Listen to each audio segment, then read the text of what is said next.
Weekly mining news. Welcome to Australian Mining for New Starters, and as usual we'll do the week's news, we'll do the prices, and then we'll have a chat about where a new starter can get a job. Just to start with on the news this week, I just want to run through a quick do's and don'ts for some new starters trying to get into the industry. The first big do is to go where the employers are hiring. What happens is that a lot of people get caught up with the information that's on the internet and they end up going or trying to chase down where the jobs were from the last boom. The last boom was construction, oil and gas, coal to a certain extent, and iron ore, whereas this time round the new boom is about gold, nickel, copper, anything that they're using to make a battery out of. So that's the first big do and don't. Go where the employers are having to hire new starters, and that's in hard rock, underground and exploration at the moment, and steer clear of where they don't have to, where the last boom was. The next big do and don't is to do your research. So don't spend big money on tickets that the employers can't use. If you go over to a typical truck job for underground and you have a look at it, you'll see that they only want a car license and some experience or some knowledge about how the industry works. They're not asking for R2 tickets. The reason they're not asking for R2 tickets is because they can't use them. So that's Northern Star. This is a pit and portal one for Queensland, and it's the same thing. It's a C-class licence or a car licence, it's the manual licence, and some underground experience. Sometimes they'll ask for working at heights or a senior first aid. They'll never ask for a dump truck ticket because they can't use them. Now, the other thing that people get caught up in with this is trying to get in as a utility on a hard rock site. While it did work in iron ore to a certain extent, and it does work in the coal industry, starting as a utility and working your way up onto the actual mining crew. In hard rock, especially hard rock underground, all the catering companies have got contracts signed with the owners of the mine that basically says that if you leave your catering job to go to the mine, you have to have 6 months off site. The first time I came across that rule was in Taufa in 1998, and it was to stop the mining bosses going into the kitchen and grabbing all the cleaners and the dishwashers and all that sort of stuff and throwing them underground as a nipper, or giving them an opportunity. The catering companies kept on having to turn over staff. They complained about it and they brought in this poaching rule. So if you're going to jump from the catering company to the mining company, then on most hard rock sites it's in the contract that you have to be off site for 6 months before you can come back on with the new company. And that put an end to poaching on hard rock sites. Like I said, I still believe that it happens in coal, but if you're trying to jump ship from one to another on a hard rock site, you're probably wasting your time. Now, the last do and don't is to make sure that you know the system that you're getting yourself into. And a big one with that is in hard rock underground and exploration. The system that you're going into turns over 3 out of 5 new starters in the first 6 months.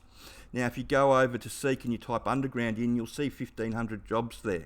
And there's all these jobs being re-advertised again and again and again. And that's not because they've got lots of new mines opening. Well, there are new mines opening, but the reason that all these jobs are being re-advertised is because they're just pouring people through them.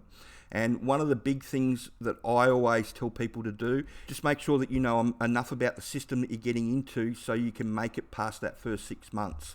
And that's what the sponsors training is there for. If you decide to go down the hard rock underground route, it teaches you everything that you need to know about how the mine works and what you're getting yourself into, the good and the bad, so it allows you to navigate that first 6 months.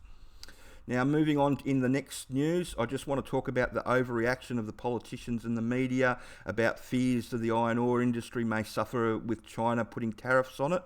Now, this just shows you how little the media and a lot of politicians don't understand how mining works.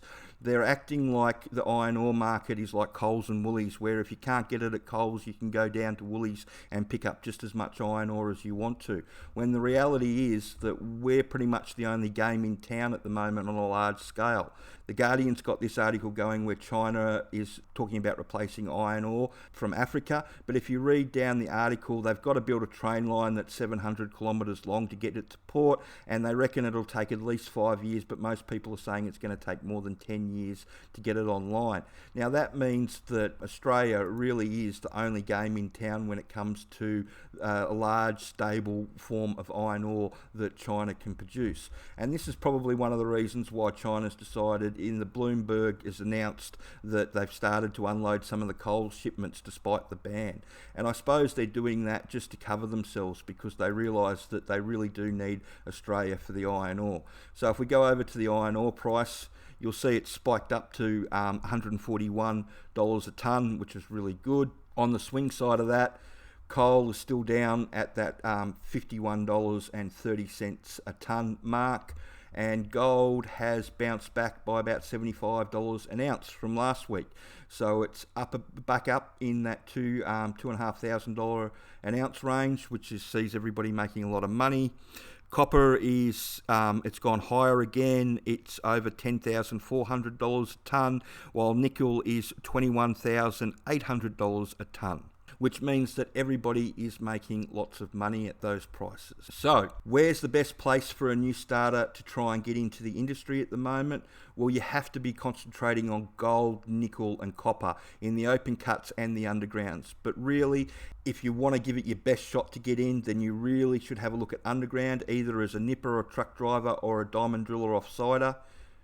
As you can see, there's lots of jobs here listed, and they all ask for knowledge or experience, but the reality is that all these nipper jobs and these truck jobs are all going to be filled with people with no practical experience.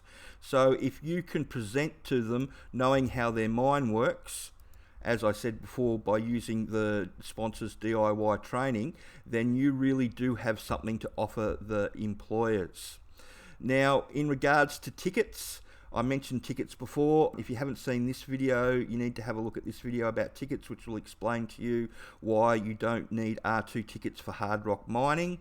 And the other one that most people should have a look at is the Snatch It season. So for the next 6 to 8 weeks, it's a really good time for new starters to try and get into the industry, as there's a lot of turnover and a lot of movement as people try and organise themselves to have Christmas and the new period off. And especially with all the jobs that are around at the moment, there's lots of jobs everywhere and everybody's looking for everything, which means people can quit in the first half of December and start looking for a job in January, because there's just so much work around and companies are snapping people up at a great rate of knots.